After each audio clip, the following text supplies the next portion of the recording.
Isa akong OFW noon sa Singapore. Pag-edad ko na 54, nag-for good na ako dito sa Pilipinas. May dalawa akong anak at pareho ng stable sa buhay. Mag-isa na lang ako sa bahay ko dahil ang parehong anak ko ay nasa ibang bansa na nagtatrabaho. Dahil boring ako lagi sa bahay, ay naisipan ko maipag-chat online. Nag-install ako ng dating apps. Masaya. Marami akong nakikilalang lalaki. Pero ayaw ko kasi sa mas bata. Ang gusto ko ay yung kaedad ko lang. Hanggang sa nakahanap ako ng isang AFAM, 56 years old, at isang retired na sundalo daw. Araw-araw kaming magka-chat at natutuwa ako sa kanya kasi lagi siyang online at naglalaan talaga ng oras para sa akin. Hanggang umabot kami sa isang buwan mahigit. Sabi niya, dadalaw daw siya sa akin dito sa Pilipinas. May mga pasalubong daw siya sa akin. Sabi niya, surprise daw ang mga ito.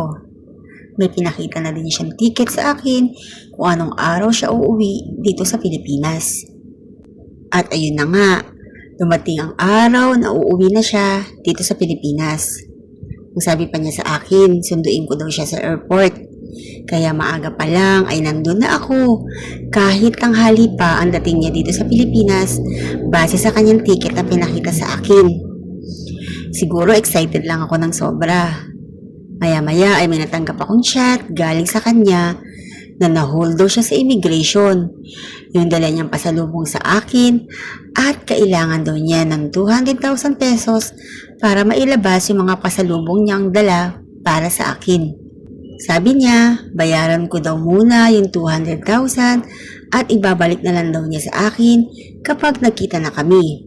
May binigay siyang cellphone number at doon ko daw i-transfer yung pera, kaya dali-dali naman ako na nag-withdraw at sinend doon sa number na binigay niya. Pagkasend ko, sabi niya, wait ko lang daw siya. Lagpas ng alas 12, wala pa din siya kaya tinawagan ko na. Pero ang masakit doon, cannot be reached na siya. Pati yung number na binigay niya ay unattended na.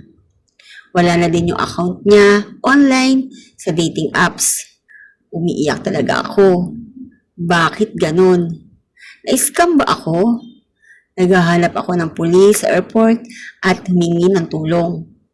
Sagot ng pulis sa akin na online scam daw ako. May paraan pa ba kaya para mabawi ko yung 200,000 pesos na pinaghirapan kong pagtrabahuhan sa Singapore? Hanggang dito na lang po. Sana may napulot kayong aral sa aking ibinahaging sulat. Pagdating talaga sa pag-ibig, marami ang naloloko. Dahil mas inuuna nila ang kanilang puso bago nila maisip na mali na pala yung kanilang mga ginagawa. Kaya yung 200,000 na ibinigay mo ay malabo mo na yang mabawi. Baka lahat ng kwento niya sa'yo, di isa man doon ay hindi totoo. Kaya dapat, huwag agad maniwala sa mga matatamis na salita. Very common. Old style na yan. Ganyan noon pa man ang mga scammer o love scam ang tawag. Marami ang nabibiktima sa mga ganyang paraan. Nagpapaniwala ka kasi. Pagdating sa ganyan, dapat maging wais kayo. Hindi kayo ang lalamangan. Sayang ang 200,000 na pinaghirapan mo. Di ka muna nag-isip. Di pa nga kayo nagkikita, nagtiwala ka na agad. Lesson learned yan sa'yo. Kaya next time, maging wais ka. Dati rin may nag-chat sa akin. Akala siguro mauutakan ako. Sabi rin niya, nagpadala siya sa akin ng alahas. Mag-send daw ako ng pera sa address na ibibigay niya. Sabi ko, sige, send ko kako. Tapos sinanong niya kung natanggap ko. Sabi ko, wala pa. Na-hold daw kaya siya need ko daw magbayad ng 100,000. Sabi ko, sige, mag-send ako. Pero ang totoo, di ako nag-send.